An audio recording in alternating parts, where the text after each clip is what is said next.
Lots to update on this Wednesday morning from the KGW weather office. And off my shoulder, you can see one of our large display monitors, and you can kind of follow along with the graphics in that. But we are tracking this big upper level low that's offshore. Now, the good news for us is that low center never comes inland. That will actually keep us from getting any hefty rain amounts that could produce some problems.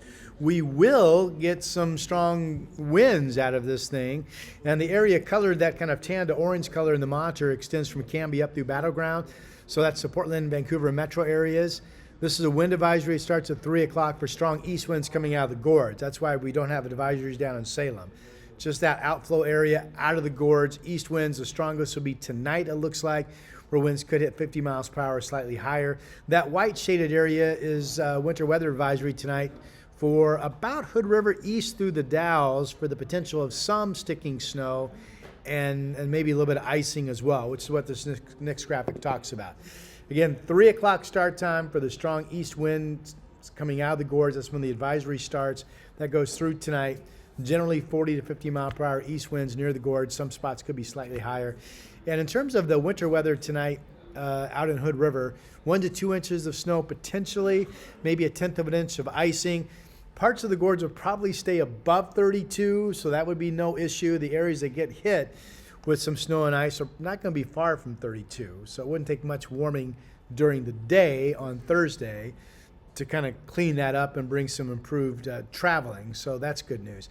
It's been a cold run for the gorge. I mean, this is Indian Creek Golf Course this morning showing some snow on the ground from some overnight. They've had a little bit of overnight snow each of the last couple of nights out there.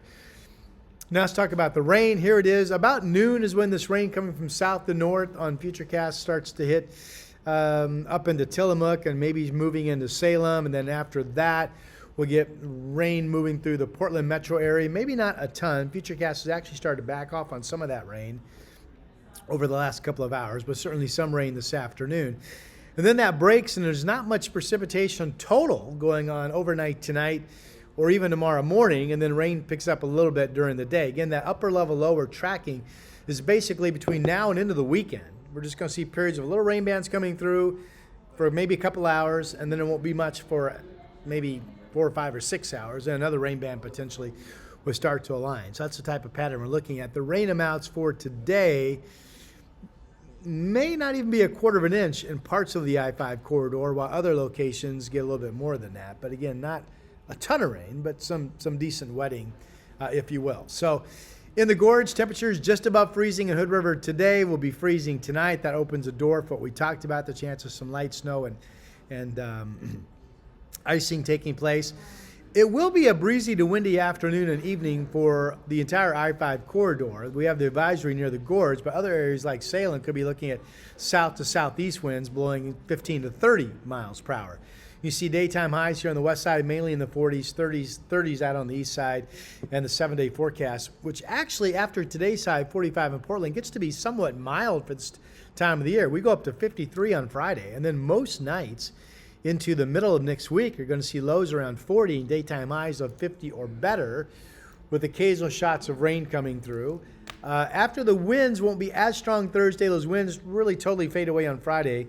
We'll get more noticeable gusty east winds returning on Saturday. There's actually a second low that's going to come in and replace that one almost in the exact same location out in the Pacific that I started off by showing you. All right, that's your update. Don't forget, prepare. If you live in the north, in the Portland area up into Vancouver, prepare for some gusty winds, trash cans in, maybe any inflatable Christmas decorations down that you still have in your yards. And that's the update for now.